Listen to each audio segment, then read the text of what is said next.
বন্ধুরা, তোমরা সকলে কেমন আছো?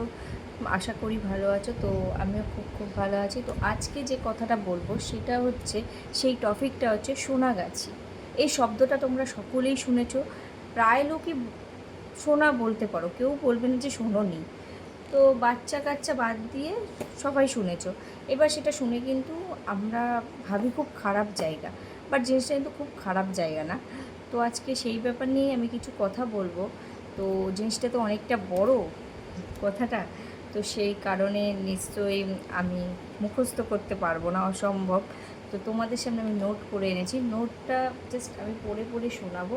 তোমরা কথাগুলো মিলিয়ে নিও যে আমি ঠিক না যারা সমাজটাকে নোংরা করেছে সেটাই। ঠিক আছে? তো সোনাগাছি নামটা শুনলেই মানুষ খোঁজে দোষ। ঠিক আছে? অথচ অনেক সাধু পুরুষ রাত কাটায় এই গলিতে। দিনের আলোতে যারা সম্মানের কথা বলে, রাতের অন্ধকারে তারাই খোঁজে ওই দরজা। ঠিক আছে? তাহলে দোষটা কার? যে বাঁচার জন্য নিজে কাজ করে, নাকি সেই সমাজের সামনে যে একটা মুখোশ পরে থাকে? সোনাগাছি কোনো নোংরা গলি না। ঠিক আছে? নোংরা হলো মানুষের চিন্তা ও মূর্খতা। কারণ প্রত্যেকটা গলির আড়ালে লুকিয়ে আছে কিছু মানুষের বেঁচে থাকার কঠিন এক লড়াই।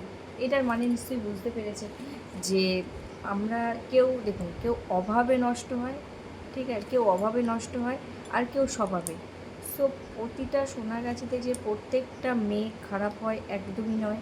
এবার কিছু কিছু মেয়ে তো অবশ্যই স্বভাবে নষ্ট, ঠিক আছে, আর কেউ অভাবে হয়, কারোর সংসার চলে না, কারোর স্বামী অসুস্থ, ঠিক আছে, কারোর এই অসুস্থ। তো সেই জন্য কারোর কিছু না জেনে কাউকে খারাপ মন্তব্য করা একদমই ঠিক না। তো সেই জন্য এটাই বলতে চাইছি যে সোনাগাছি শব্দটা শুনলেই অনেকের কিন্তু এটা দোষ খোঁজে, বাট এটা কিন্তু পুরোপুরি দোষ নয়। ঠিক আছে? তার কারণটা আপনাদেরকে আমি বলে দিলাম, আপনারা বুঝবেন, বুঝে বলবেন যে আমার কথাটা ঠিক না ভুল।